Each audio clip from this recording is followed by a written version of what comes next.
I think that it is time to take some steroids. Now the M4 is no slouch, with it currently being stage 2, running around 560 brake horsepower. And no matter how much power we throw at this car, we're never going to be any quicker. Let me explain. Now my earlier comment regarding steroids is because I've been going to the gym recently. I'm going to get there. And no matter what I do, I know I'm never going to be able to be as big as strong as Chris Bumstead, all of these big bodybuilders. And to get to that level, I'm going to have to use a bit of cheating to get there. Now, in regards to cars, again, this stock car has set a very fast numbering time. The car's quick, but I'm not at that level off that driver. So I'm going to need a little cheat code to get me where he is. But power isn't the answer. And when BMW make their cars, they don't make them to be very track focused, because 9 times out of 10, the car's going to spend more time on the road than on the track. Unless you're us and you just have like 17 track cars. And there are also parts in here that are quite soft and squidgy to allow us to have a nice, comfortable ride, because again, the car is made for the road. And this is where Swift Performance come in with these millway bushes. Not only do you have some for the lower control arms, but you also have some for the hub, if that makes sense. And because the car from factory is made to be both road and track, the current parts on the car don't allow me to have a very aggressive track alignment. So in steps the hard raised toe arms, and they allow us to have a bit more flexibility when it comes to alignment, and I believe the bushes are better too. And talking all things alignment, this is called a tie rod, and on a car that's done over 100,000 miles, it's going to be a bit crusty. And bearing in mind we need a very track focused alignment, it'd be worth getting these changed as well. So I would be the biggest liar in the room if I said that power doesn't excite me, but at 560 brake horsepower, surely the car is fast enough now. I think the biggest thing for me, bearing in mind again, this car is used mainly for the track, it's about cornering, that exit speed, that entry speed. So now at this point, I'll start waffling a bit. Probably too much talking. Russ just wants to get to the job, so let's get to the job. And straight off the bat, the B16s, I love them. They're a great track / road suspension, and they do the job. Not like those tie rods though, they've got to go. But guess what, guys? I've got the happiest man on the planet working on the M4, Russell Foster, the legend. And talking of legends, shout out to Yokohama as per usual. But now, both the millway lower control arm bush and the eccentric bush go hand in hand. So if you're doing one, you've got to do the other. By the way, Russ loves doing them, don't let him tell you otherwise. Hard raised toe arms, very good for alignment, and they're going to give me extra amounts of adjustment. And Russell's favourite part? Oh, do that one more time please, Russ. Digging out them holes.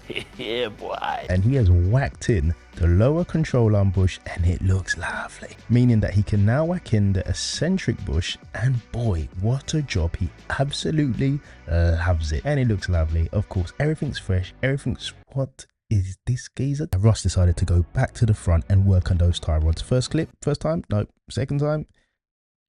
Nah, he's pissed. You know he got the job done. So this little Alien vs Predator thing is part of your tie rod assembly, and your tie rods, when seized, are horrible. Look after your mechanic and he'll look after you, because if not, it's going to be more time when it comes to labour, meaning more money. So in go some freshies, and that way, when you're getting your car aligned, everything's going to be nice and easy. And talking all things easy, the hard raised toe arms are going to allow more adjustability when it comes to camber and toe settings. For me to gap Russ on track, imagine that. Imagine making somebody's car and then they go and gap you on track. I know it happens, Russ. I love you though, mate. I love ya. Let's go for a drive.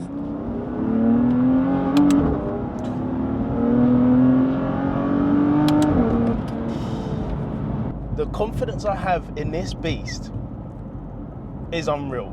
Now, I don't know whether it's me maturing, but I feel like having grown up a bit, and like I said, 560 is more than enough. Now I think it's time to make sure I have as much confidence in this car as possible. You could throw more power at it to go faster, but again, the brakes won't be able to carry it if you don't upgrade your brakes. You won't be able to corner if you don't have the right amount of alignment. And by having those hard raised toe arms, it's now giving us more adjustability on the rear. Russ obviously whacked on the new tie rods on the front end. The toe arms, I always get those two mixed up because they effectively do similar things.